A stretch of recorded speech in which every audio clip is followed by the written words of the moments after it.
God, you are my God. I earnestly search for you. My soul thirsts for you. My whole body longs for you in this parched and weary land.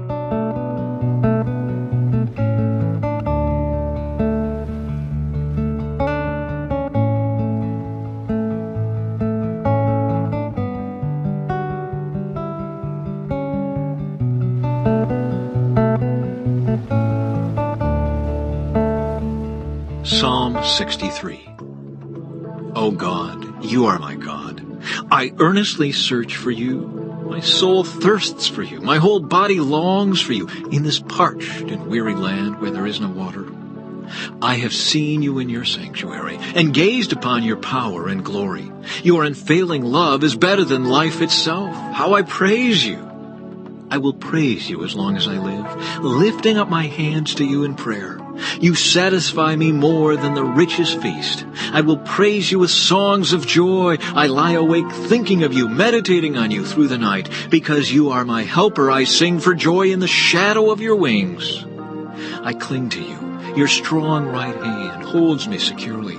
But those plotting to destroy me will come to ruin. They will go down into the depths of the earth. They will die by the sword and become the food of jackals. But the king will rejoice in God. All who trust in him will praise him, while liars will be silenced.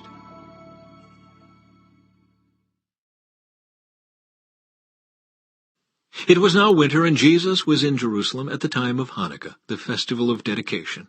He was in the temple, walking through the section known as Solomon's Colonnade. The people surrounded him and asked, "How long are you going to keep us in suspense? If you are the Messiah, tell us plainly." Jesus replied, "I have already told you, and you don't believe me. The proof is the work I do in my Father's name. But you don't believe me because you are not my sheep. My sheep listen to my voice. I know them, and they follow me. I give them eternal life, and they will never perish. No one can snatch them away from me, for my Father has given them to me, and he is more powerful than anyone else. No one can snatch them from the Father's hand. The Father and I are one." Once again the people picked up stones to kill him. Jesus said, "At my Father's direction I have done many good works. For which one are you going to stone me?" They replied, "We're stoning you not for any good work, but for blasphemy. You, a mere man, claim to be God." Jesus replied, "It is written in your own scriptures that God said to certain leaders of the people, 'I say you are gods,' and you know that the scriptures cannot be altered. So if those people who received God's message were called gods, why do you call it blasphemy when I say I am the Son of God? After all, the Father set me apart and sent me into the world. Don't believe me unless I carry out my Father's work. But if I do his work, believe in the evidence of the miraculous works I have done, even if you don't believe me. Then you will know and understand that the Father is in me, and I am in the Father." Once again they tried to arrest him, but he got away and left them. He went beyond the Jordan River, near the place where John was first baptizing, and stayed there a while, and many followed him. "John didn't perform miraculous signs," they remarked to one another, "but everything he said about this man has come true." And many who were there believed in Jesus.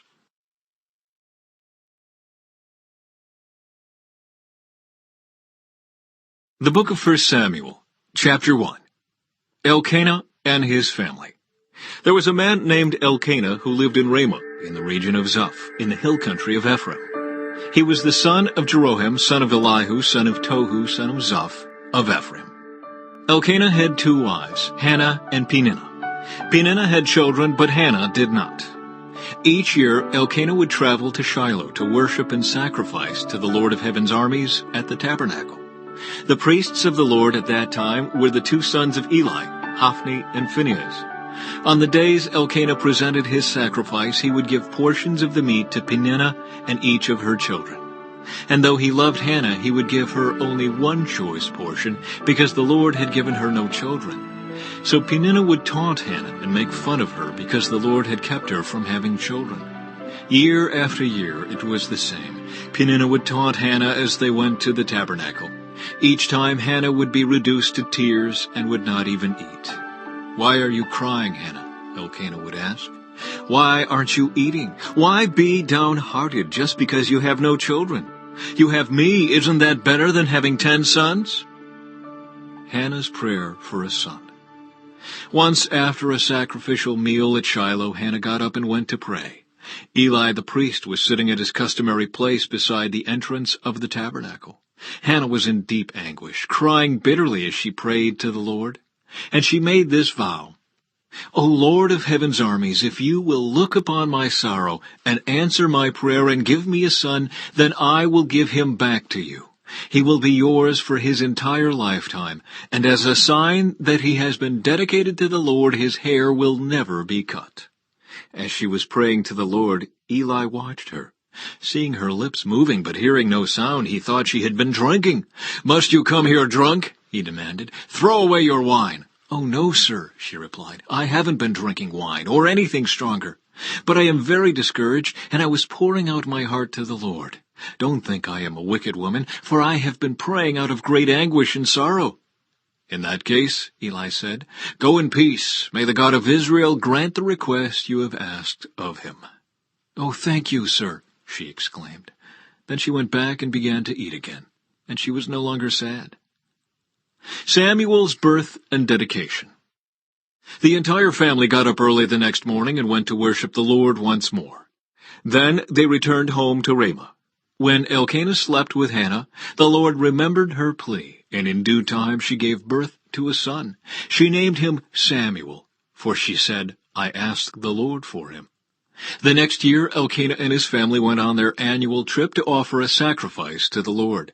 But Hannah did not go. She told her husband, wait until the boy is weaned. Then I will take him to the tabernacle and leave him there with the Lord permanently. Whatever you think is best, Elkanah agreed. Stay here for now, and may the Lord help you keep your promise. So she stayed home and nursed the boy until he was weaned. When the child was weaned, Hannah took him to the tabernacle in Shiloh. They brought along a 3-year-old bull for the sacrifice and a basket of flour and some wine. After sacrificing the bull, they brought the boy to Eli. Sir, do you remember me? Hannah asked. I am the woman who stood here several years ago praying to the Lord. I asked the Lord to give me this boy, and he has granted my request. Now I am giving him to the Lord, and he will belong to the Lord his whole life. And they worshiped the Lord there.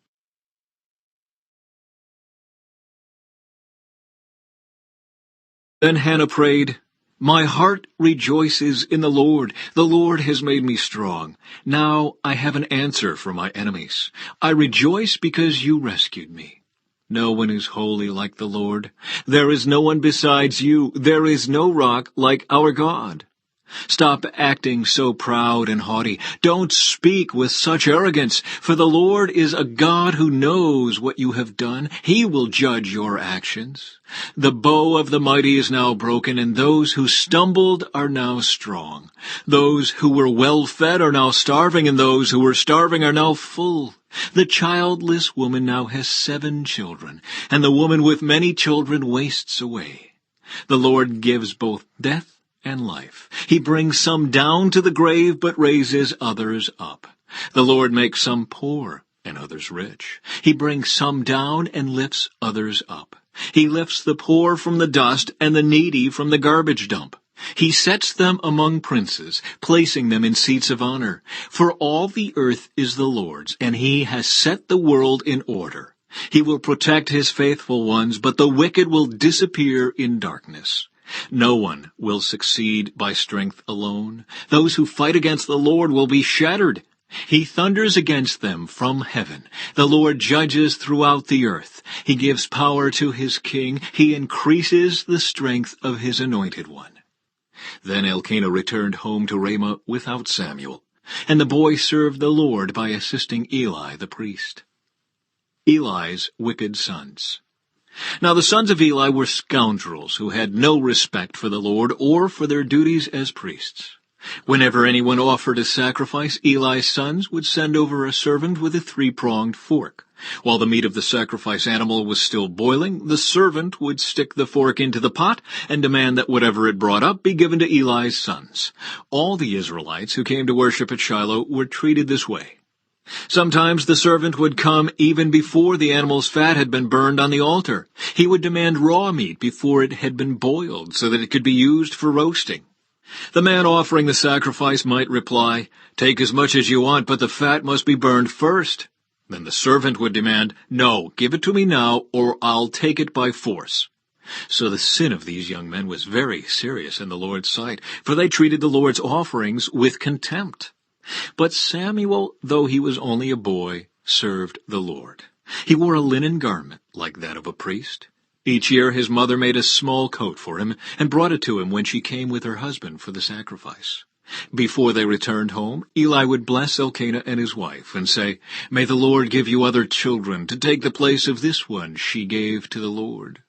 And the Lord gave Hannah 3 sons and 2 daughters. Meanwhile, Samuel grew up in the presence of the Lord. Now Eli was very old, but he was aware of what his sons were doing to the people of Israel. He knew, for instance, that his sons were seducing the young women who assisted at the entrance of the tabernacle. Eli said to them, "I have been hearing reports from all the people about the wicked things you are doing. Why do you keep sinning? You must stop, my sons. The reports I hear among the Lord's people are not good. If someone sins against another person, God can mediate for the guilty party. But if someone sins against the Lord, who can intercede?" But Eli's sons wouldn't listen to their father, for the Lord was already planning to put them to death. Meanwhile, the boy Samuel grew taller and grew in favor with the Lord and with the people.